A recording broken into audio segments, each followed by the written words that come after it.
اس محفل پاک میں تشریف لانے والی ہماری معزز شخصیت صاحبزادہ محمد نور الدین نور سیالوی صاحب سے کہ آپ تشریف لائیں اور کچھ ملفوظات عطا فرمائیں۔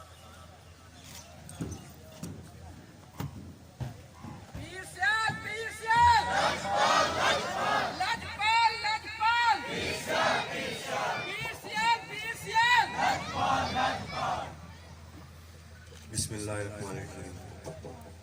آج جتنے معزز سامعین اور سازہ کرام اور جنہوں نے خصوصاً اتنا اچھا پرفارم کیا، جنہوں نے ڈگریز اور دستار بندی ہوئی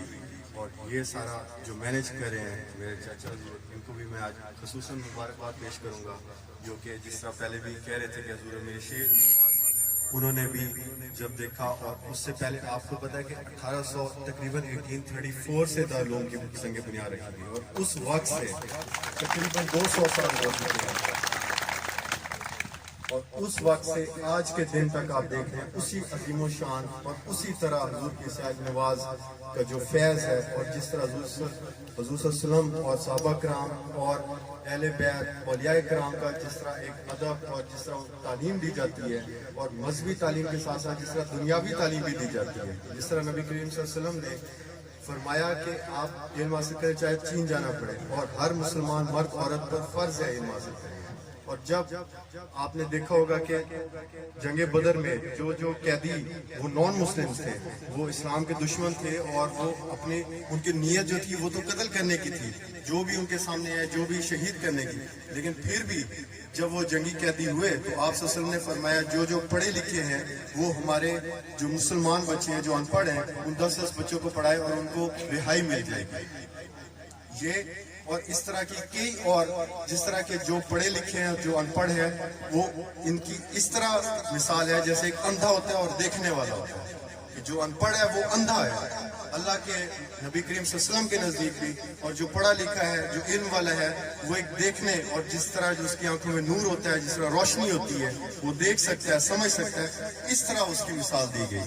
اور آج بھی دیکھیں کہ دارالعلوم میں دینی اور دنیاوی دونوں تعلیمیں دی جاتی ہیں۔ آج اس مختصر میں جتنی عظیم و شان ایک محفل ہوئی اور جس طرح ایک بہت اچھی ایک تقریب تھی اس کی، اور جن لوگوں نے اتنا اچھا پرفارم کیا، اور امید ہے کہ اس طرح انشاءاللہ وہ نیکسٹ ٹائم بھی جس طرح کہہ رہے تھے کہ اگلی دفعہ اور زیادہ اچھے انتظامات بھی ہوں گے، اور انشاءاللہ اگلی دفعہ اور زیادہ بہتر ان کا جو ایک سرمنی اور جس طرح ایک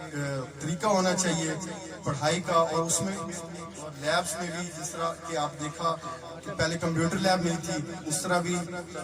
پہلی دفعہ جو لیسنز دیے اور جو آغاز کیا وہ بھی ان کو ایک بہت بڑا کریڈٹ دیا جاتا ہے، اور اس کو مسلسل اپ ڈیٹ کرنا نالج کو اور پورے انتظامات کو بار بار دیکھنا اور نگرانی، اور اس پر بھی میں ایک دفعہ پھر مبارکباد پیش کروں گا، اور انہی دعاؤں کے ساتھ اجازت لوں گا کہ اللہ پاک اسی طرح اپنے پیاروں کے صدقے نبی پاک صلی اللہ علیہ وسلم کے صدقے 20 سال کا جو مشن ہے وہ اسی طرح قائم و دائم رکھے، اور تا قیامت اسی طرح فیض اور علم اور ہر چیز جو اللہ تعالیٰ کا فرمان ہے جو اولیاء کرام کے صدقے جو عطا ہوا وہ اسی طرح جاری رہتا ہے۔ آمین۔